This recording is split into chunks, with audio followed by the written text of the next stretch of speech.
Hello, and welcome back to another episode of Voice of Adoptees, which brings together diverse and unique voices from around the world to share their stories. If you like today's episode, remember to give us a like, subscribe, and leave a review. Here's your host, David Shunk.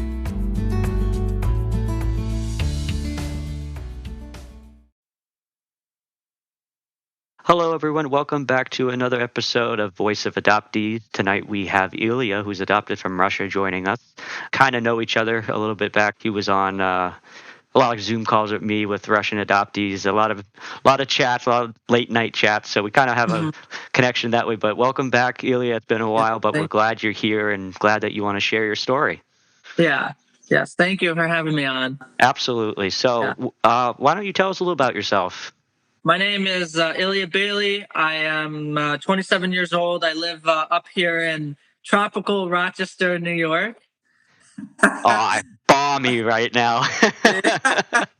Yeah. So good summers, cold winters.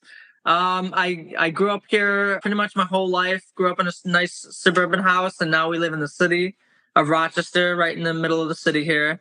Yeah, I've been here for 25 years in the United States. And of course, I was adopted from Russia, as you said. Adopted at 18 months old in 1997 and became a U.S. citizen in 1998. Born right in South Moscow. Yep. A true believer over there. That's awesome. That's great. Yeah. So you were adopted by, adoptive family in New York. Did you have any siblings or anything? Yeah. So the interesting story is I have an American sister here. So I have a bunch of family, and still in Moscow, Russia, and here in Rochester. I have a sister who actually bought the house next door to us. It was up for sale, and her husband looked at it and they bought it. So small world, know. That's great. Yep. Her name is Claire. She's my sister. She's 30 years old. She also is adopted, but she was adopted in the United States too. So her story is, a little different than mine. It sort of depends on how you want to word it. But she was sort of adopted the day she was born. So it was, being adopted within the United States is a very different structure and, how things go, the matter of that. So it was very cool growing up and being able to share our connection of being adopted and sort of being proud of that.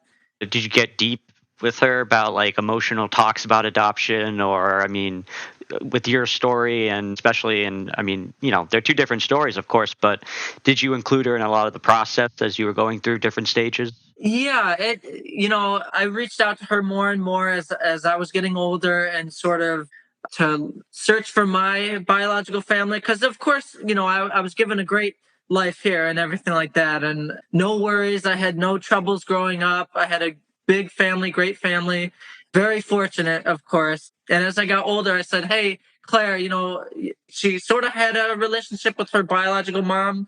And I, was sort of a little bit jealous of that, and I wanted to reach out to her and say, hey, how do I deal with these emotions? How do I get through this and everything like that? And she was going through some of the same stuff. It's not easy, no matter where you're adopted from and everything like that. So right. Everyone goes. Absolutely. We all go through different, our own way, really. Everyone processes information different, and that's great. When did you start to get really curious about, your other side, so to speak? When you were growing up, did you ever think about it a lot, or did you not really get interested till older? Kind of talk about how you got into, start exploring your other side. That's a good question. Thank you. I would say 2017, 2018 was sort of the tipping point, and I was like, hey, I know I have documents and things like that, and maybe I've seen them growing up. But as I kept getting older and older, it was actually my birthday. So every birthday, I'd have a birthday, and maybe age 17 or 16, I was like, hey, I was born today, but in another country with a whole nother family. And I just went, oh my gosh, I have another mother. And on this day, on my birthday, what is she thinking? Maybe she doesn't know where I am, or, who knows? So as I get older, I was like, my birthday to me has sort of changed in the way of thinking. I'm a little more emotional about it. It's a little sad for me to think like that. And I was like, you know what? The reason why I sort of reached out and started to do searching is because, I was like, you know what, that lady over in Russia, whoever she is, if she's around, she deserves at least answers, at least to know where I am and who I am and what became of me. So That's great. I mean, you and I share that opinion very yeah, much. yeah, A big part of me wanted to find my biological family just so my biological mother knew that, I'm alive, I'm well, because just like you put it great when you said, hmm, on your birthday, what is she thinking, I mean, yeah, where's my yeah, child? I gave birth to this kid. Is he alive? We yeah, don't know. To kind of look at it from another point of view, it's motivating enough to want to say, okay, let's stop hmm, for a minute. Let's be human beings. Let's be rational and right, think if it was us, what if we were fathers of kids we didn't know right. about? I mean, we'd want to at least make Yeah. sure they're okay. Right. And yeah, no, stepping in their shoes, and I just thought it's only fair. It's human nature, I guess, in a way you could say. You're curious, and I just went, you know what, at least if she wants to know who I am, good. If not, at least tell her where I am and what's the whole story about that. So, but I can explain that, of course, more in detail as we go along.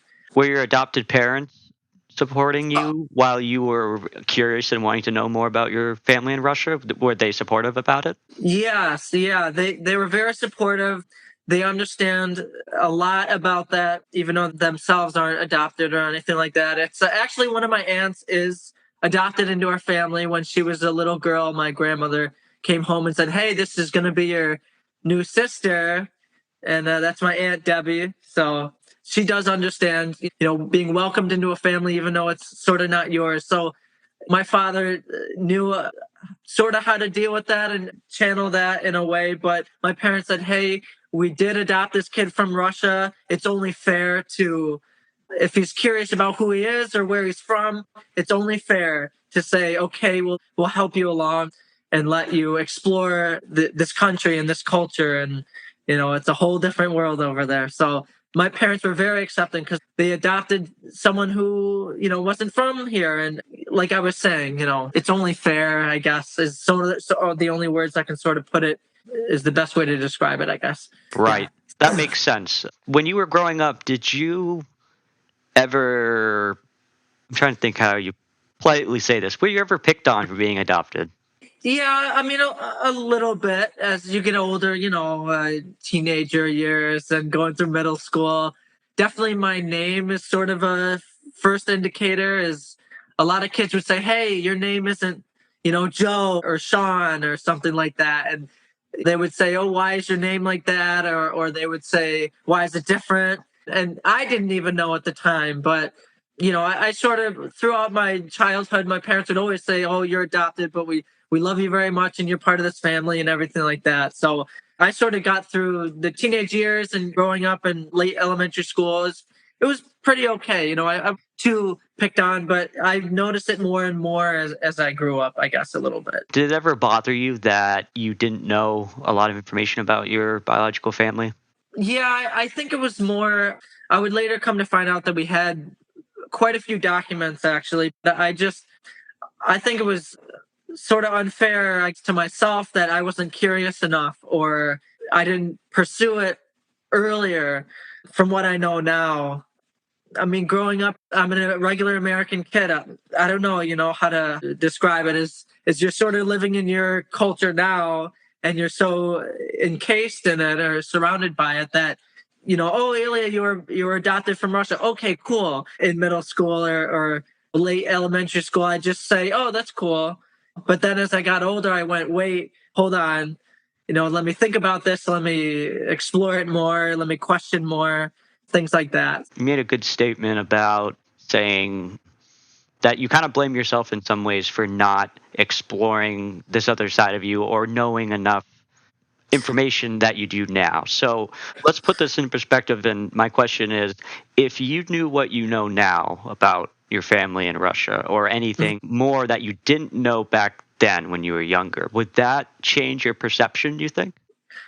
It definitely, if I knew everything from growing up, maybe if I learned this stuff in middle school or at least asked about it more, then I would be like, hey, I have a brother.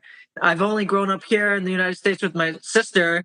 If I grew up knowing I had a brother, or at least contacted him, that would sort of change the perspective, right? Because if you're growing up without a brother, it's different than growing up with just a sister. You got your loving sister who's always nagging on you, picking on you. Imagine having a brother. I'm like, oh, cool. And, hanging out, jumping in the creek, or I had an older brother, and it consisted of 4 swimming exercises under the water, snowballs in the face, a lot of really fun brotherly bonding moments. Of course, yeah, it really changed how I would think, and I'd be like, oh man, a brother, because when I did find more information about my family, I was like, oh my gosh, I have a brother. Like, how cool is that? Just to sort of think about it, it still blows my mind to this day. I'm like, man, I have a brother. I have a guy who looks just like me over in Moscow. Well, let's get into that part. Let's talk about how you found this information, the discovery. Do you remember exactly what time and what you were doing when you found out the first time you got any information about your family? Yeah, I was working at the hospital. I was a phlebotomist, and I had a coworker, and he was Ukrainian, and he said, Ilya, your name is Ilya. And he was like, oh, you must be proud of who you are. Ilya is a saint. And he was explaining all these things. And he's like, you know what, Ilya? I want to go out and find your family. And because he knows how to speak Russian and Ukrainian, and I think Polish too. He grew up there. And why not? Yeah. He said, ask your parents for your documents, take a picture of them and send them to me. I came over to his house one night and I just brought him over, and I showed it to him because it's in Russian and everything. And my parents, of course, were very open about, okay, here's your documents. Here's everything we have. We're not hiding anything. We're not concealing anything. It's your right to have them. This is who you are, and this is the process that we went through. And we don't know anything about this. They don't know anything about speaking Russian or reading Russian or anything. So I gave him all those documents. He called throughout the night. He actually contacted my orphanage first for legal permission, I guess, just to know that there isn't a guy calling around trying to find this child's parents, But yeah, he called me on the phone on October 2nd, I believe in 2019, woke me up at 2:30 in the morning or 2:35 in the morning and was like, Ilya, I found your family. I sat up in bed and it's almost like a rush of adrenaline. I was like, oh my gosh. Are you sure?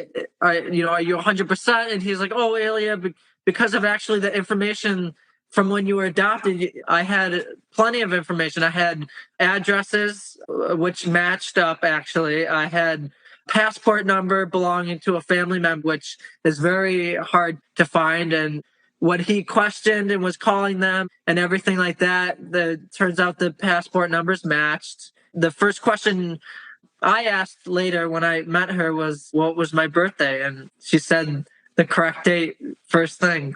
That was one of the first questions I asked her. I was so nervous.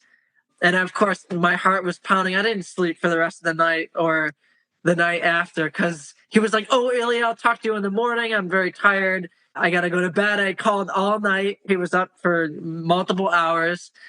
In the end, I owe him so much. He changed my world, because I was on one road, which was, growing up as an American kid. And now all of a sudden there's a huge fork in the road. There's a huge, sort of how I think about it is like, there's a life not knowing your Russian family or anything about Russia. And all of a sudden, now you know your family. Now it's in another direction is the best way I can sort of describe it. Is like, now I'm on another road in life. Is like, now I know my Russian family. It's a whole different ball game. I have another mother. I had to sit up for hours and just think about, what do I say? What next? How do you balance the two families out? Well, that's a good question. I talk to each family equally. Of course, I treat both of my mothers, my adopted and biological, equally. They both have given me a lot in life. I think about it like one gave me the opportunities to succeed here in the United States, and the other gave me life, right? Even though it was a sad situation, she did give another extremely hard choice of giving me up during that rough time, however it happened in Russia, to let me go here to the United States to thrive. So in a way, both mothers have sort of sacrificed a lot and given me a lot more than I can repay back. So I treat them with equal respect, and I try to talk to them as much as I can. I love them both very much, of course. You gotta love your mother, your mama. It's the mothers that know you best. That's what they say. Mm-hmm. At any point, was your adopted mother offended in any way that you would speak about your biological mother in her point of view you just met and you're trying to put her on the same platform? Maybe I feel like things might have shifted a little bit, and how I see my mother, or how my mother sees me. There's always, because now I have another mother, right? And I've never known that for my whole life. Again, I think my mother and my father here in the United States were very open and saying, hey, you can call her whatever you would like. We respect that. My parents would always say, oh, we love her very much, even though we don't know her, because she gave us you. She let us have you in a way. I would always, when I'm talking about my biological mother, I would always pause, though, before talking with my mom here in the United States, and say, oh, my mama,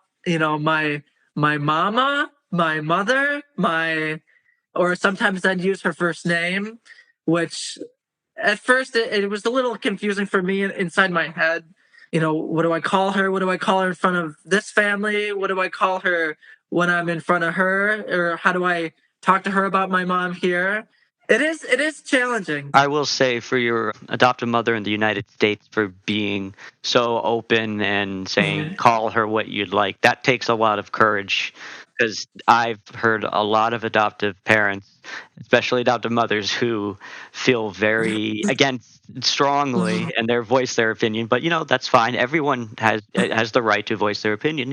Yeah. We're not siding with anyone. We're sharing, our true feelings, and that's okay. Yeah. We're expressing it. But I just want to say, it takes a lot of courage of what your adoptive parents are doing and have done. So they definitely deserve a big thank you. That's for sure. Yeah. Oh, definitely. Yeah. When you found your family in Russia, it was your biological mother you found first, or then who came after that? Like, how many relatives did you end up getting in contact with? Primarily, it was my mother. In her apartment was her boyfriend, I guess you would say, her significant other, and my sister and my niece, Anya. That's who sort of found out first. I'm not sure how Anatoly contacted them directly, maybe even just a home phone. Things in Russia can be accessed pretty easily. There's not as much, what do you say, like safeguards, I guess.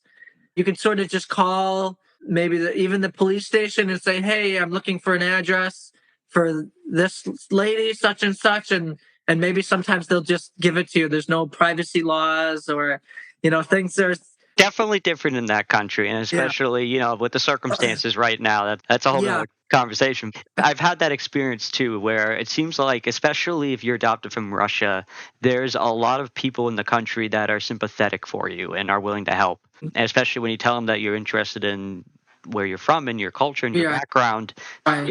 They want to feel like they're helping out a fellow person that is coming back, in their eyes, coming home to learn about where they're from and be proud and explore that part. Yeah. So it's really fun to meet those people, because you can get a really positive experience from it. When you started to communicate with family members, did they ask a lot of questions about your childhood? Did you send a lot of photos of your birthdays? Like, what did you guys kind of, if you don't mind sharing, what did you guys talk about? Yeah, we sort of caught them up pretty quickly about who I am. There was a little confusion in the beginning about my name, because I believe our name was changed, not by my American family. They just they had my name, and they sort of wanted to keep it as cultural as they could, So Ilya is a very Slavic name, but they had just as many questions as I did. They were in shock just as much as I was. Of course, my sister told me later, she sat down with my mom, and they sort of had a deeper conversation about who is he? And then I sort of had an idea of that you had another son, but they would just sort of ask me about what I'm doing now. Do I have a car? Where do I live? What do you do for work?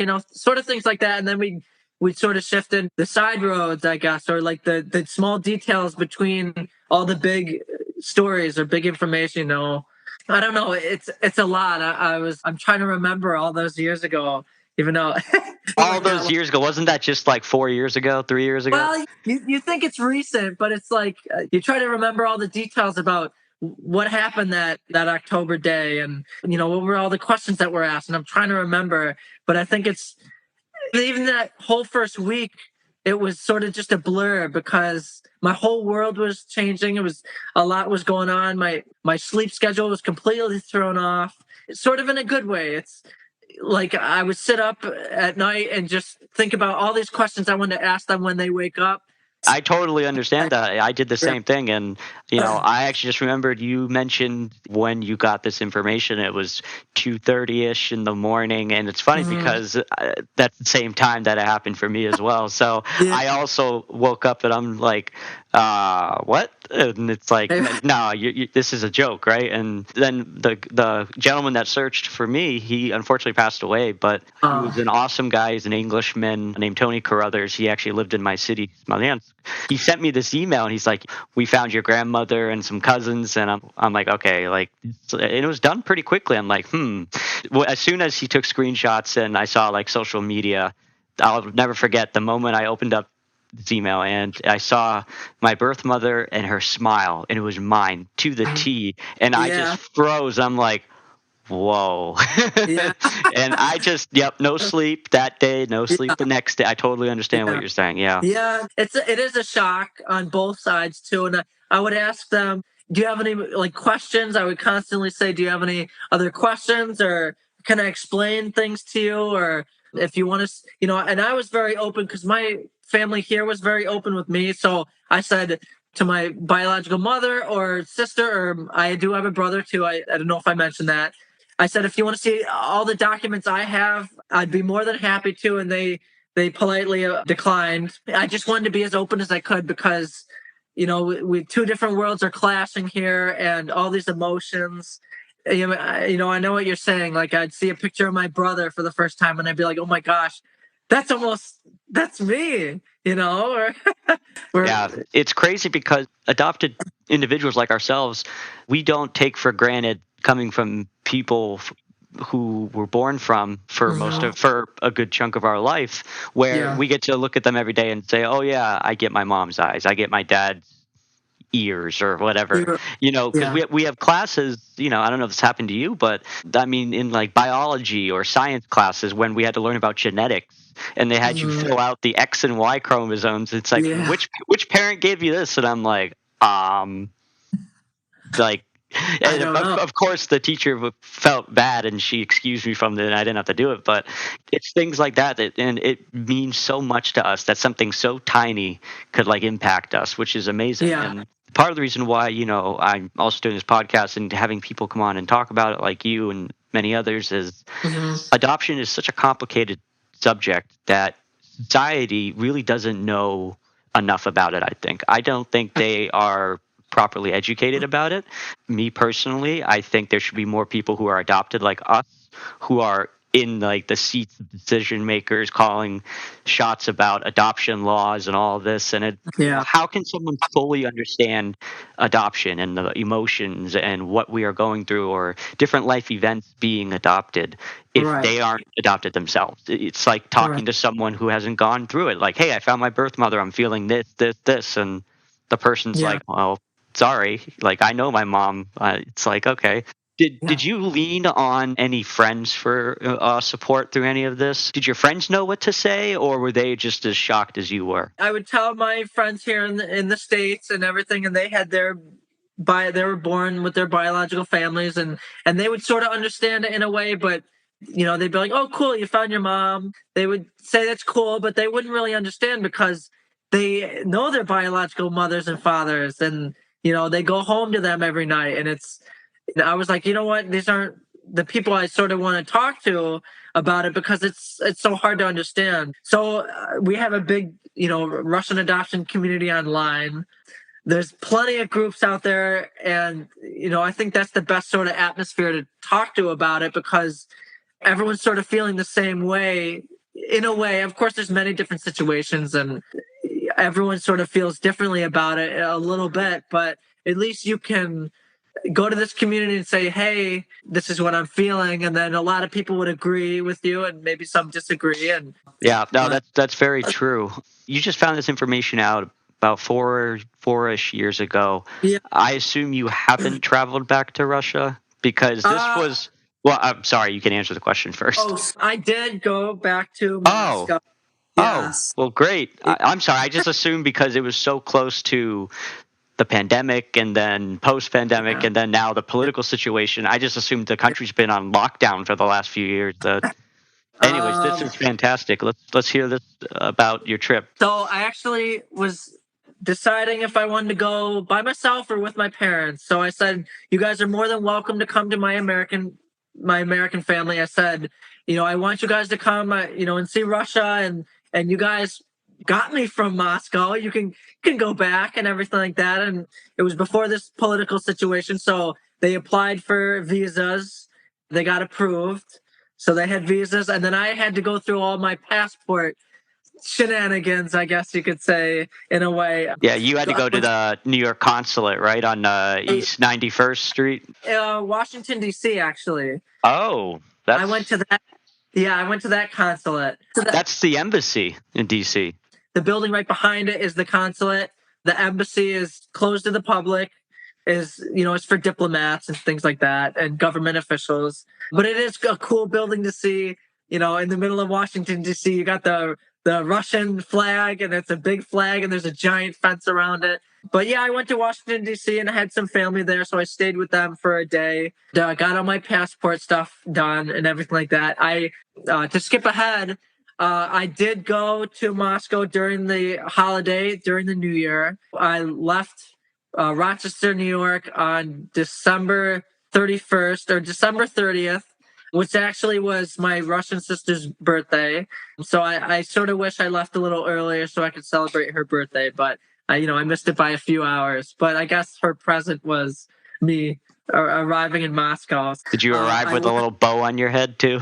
Yeah, as a present. Yeah. There you go. I said, I am your gift. Like a joke. Of course, I was very nervous.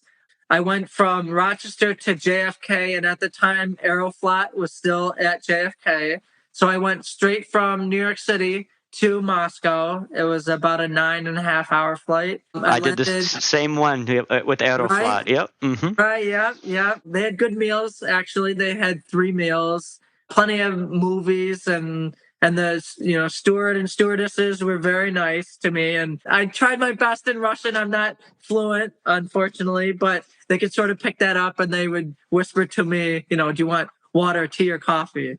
I would say, well, I'll take the tea. Trust me, they're happy that you tried. It means a lot. Yeah, of course, yes. Being an international flight, of course, you're going to have a lot of people that don't speak Russian. So landed, it was very cold. Of course, it's the middle of winter. My brother picked me up right in the airport, right in front of McDonald's, actually. Please tell me you did. Oh, God. Flew all the way there to have McDonald's. There you go. Right. It's a novelty now. There you go. Right. But yeah, we went from there. We stopped at the store, shopping a little bit. But, as soon as I arrived, my world was spinning. I'm not sure about when you went back to Russia, but I didn't sleep probably for the first 24 hours. Literally, just up and talking to people and listening and hearing things. And it was very emotional, like as the plane's going down, I got pretty emotional because I was like, there's Russia, there's Moscow, I made it. Unfortunately, my American family couldn't come with me due to other circumstances and things like that. So I did go alone.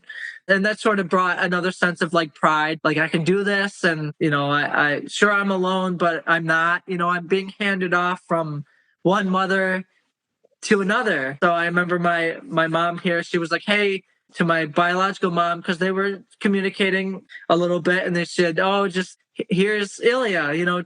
Please take care of him." Of course, it was very very emotional. It was great meeting my mother is a whole nother thing.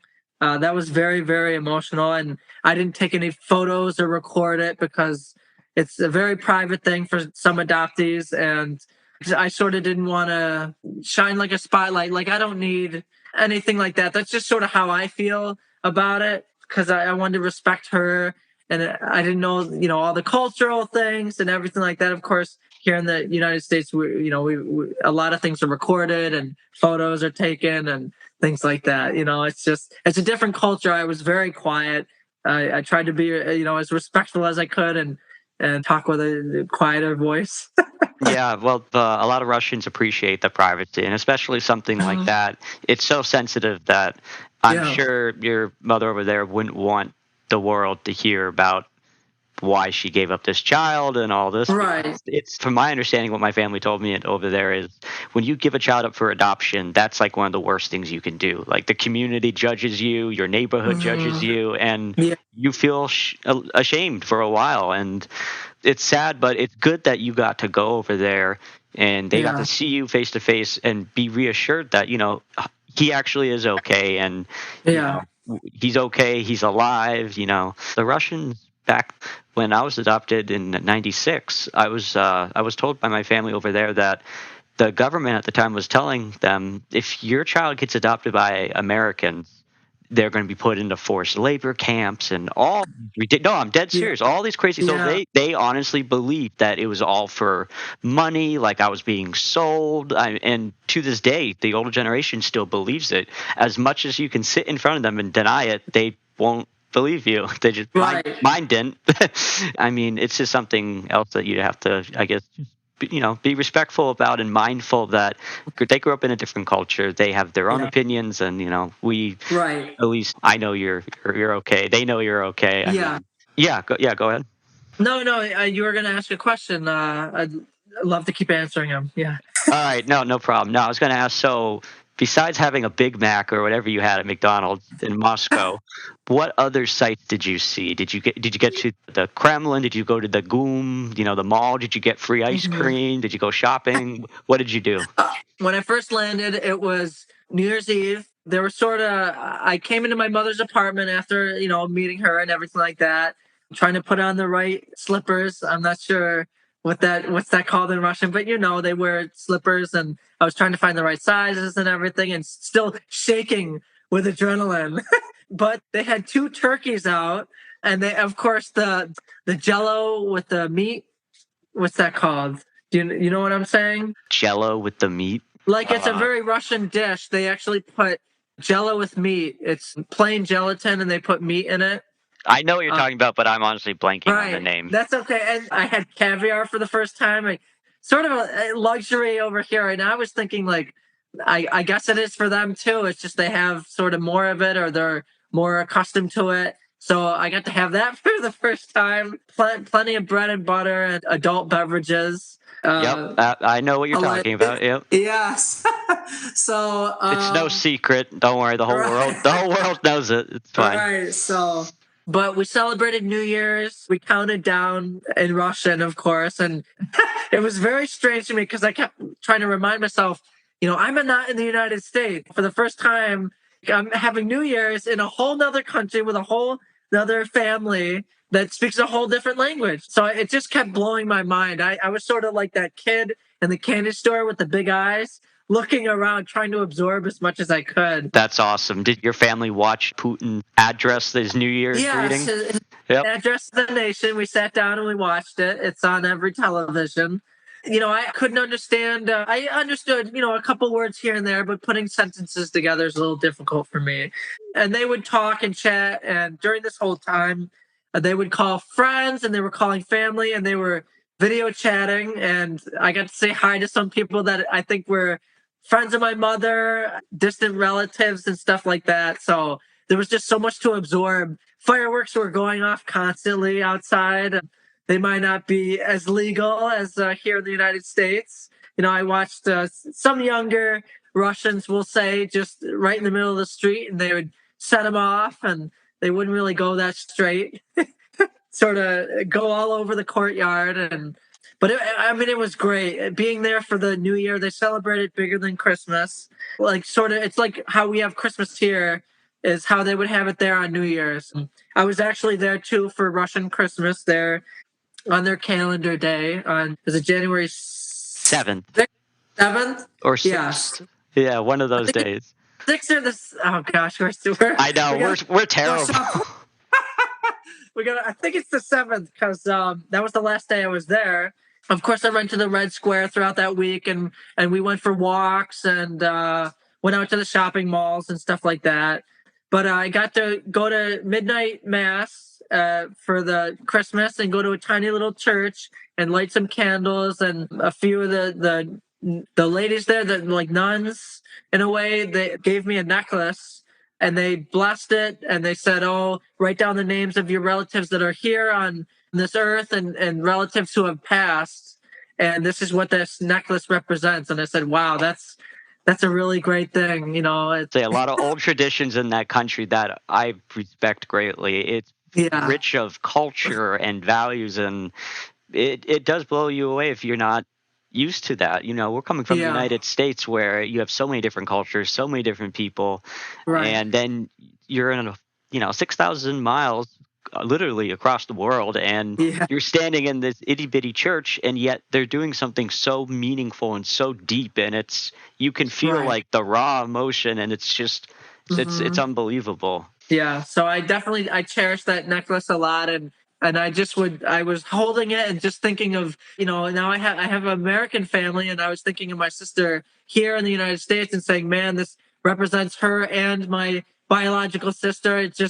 It's so great. So, just to have something little like that only costs a few rubles really means the whole world to me, because to them it's like, oh, it's a little necklace. But I'm like, no, now this represents who I am as a whole. And now I have two families, and they stay with me close to my heart. That's amazing. Did they tell you when you visit again that you better be married or they're going to find you someone? My family did. Yeah. My brother just got married last week to his girlfriend. I think they've been together for about 6 or 7 years. They just had a child too in, I think, late May, early June. So they sort of wanted to get married together. They sort of did it by themselves, a nice little peaceful, quiet ceremony, not as big as we have it here in the United States. And then my brother had his child just a few days ago. So I have another niece, so I haven't gotten photos of that yet, but that's very exciting. The family grows bigger, and I can't wait to see them again. We'll find a time to go see them again. But I miss them very, very much, and I always think of them almost every day. That's great. I mean, I'd love to get back there too eventually, and we'll just have to see what happens with everything going on over there. But it's such a great country in a lot of ways, and just being there, it's always something that's going to be special to us in our own way, and I think that's really unique, and it's something we can pass on, and it's something really cool. Really, I mean, at the end of the day, it just shows that no one has a same story, so to speak. Every human being in the world has something unique about them. Everyone's unique. That's what makes the world so great. And I think now we need a lot of positivity, because we need it now. I just have a final question for you. With your entire story, your experience about adoption and everything, what would you say was the most positive outcome of your adoption? Most positive outcome of my adoption? That's a great question. I think, being adopted, it's something special. It's not everyone is adopted and goes through all these emotions and everything. I think it's important to sort of, find who you are and sort of get your own identity with being adopted. And I'm just grateful that I sort of get to explore who I am sort of completely, from born in one country and raised in a completely different country, and yet being adopted, I sort of get to sew those together and find sort of inner peace or more meaningfulness about who I am and discover who I am. So I think being adopted is like you get to make your own identity, and it's a lot more complex than maybe other situations or the average American, for example, So, but I think just being adopted, you have families on either side of the world, all over the world, that love you very much. And even though they're from two different maybe viewpoints or cultures or societies, that they both get to love you as a one person and as a whole. It's a great question. I don't know how to exactly word it, but that's sort of what I would explain as the best answer. It was a good answer. And my last question for you, and final question, is what piece of advice from an adoptee to any other adoptee who is going to listen to this podcast and listen to your story, what piece of advice do you want to leave with them? I always say we had an adoption reunion with Russians in Niagara Falls in 2023. All these younger kids who are the last group of Russian adoptees, at least, I said, I want you to be proud of who you are, no matter where you're from, what situation you're in. I just want you to know that you're important and that you matter, and no matter what you're going through, just be proud of who you are and who your culture is, and accept yourself. And you got to love yourself a lot. Being adopted, it can be a struggle at times, and a lot of people don't see it, or you don't express it all the time. So I always would keep saying it, not only to Russian adoptees, but to any sort of adoptee, is that you got to be proud of yourself and who you are, and you love yourself and accept yourself. So, along the lines of that. Definitely still discovering about myself and everything like that. It's quite a journey, quite a road, That's great. Ilya, thanks for stopping by. Of course. We really appreciate it, and your story is touching, and people are going to be very excited to hear it. Really, thank you for stopping by. If you ever want to come back on and give us any updates, we're always here. Of course. Thank you very much for having me. And yeah, I definitely love to. That's fantastic. Sweet. Thank you so much. That was another episode of Voice of Adoptee. You can hear Ilya's story being released in a couple of weeks. We release new episodes every Wednesday morning. If you want to be a guest on our show, you can go to www.voiceofadoptees.com. We're featured on iHeartRadio, Pandora, Google, Amazon, and pretty much every podcast possible, including Spotify. Have a great evening. Thanks for stopping by, and we'll see you next time. Voice of Adoptees. Who am I? Thanks for listening to Voice of Adoptees. Please take a moment to like, subscribe, and leave a review. See you next time.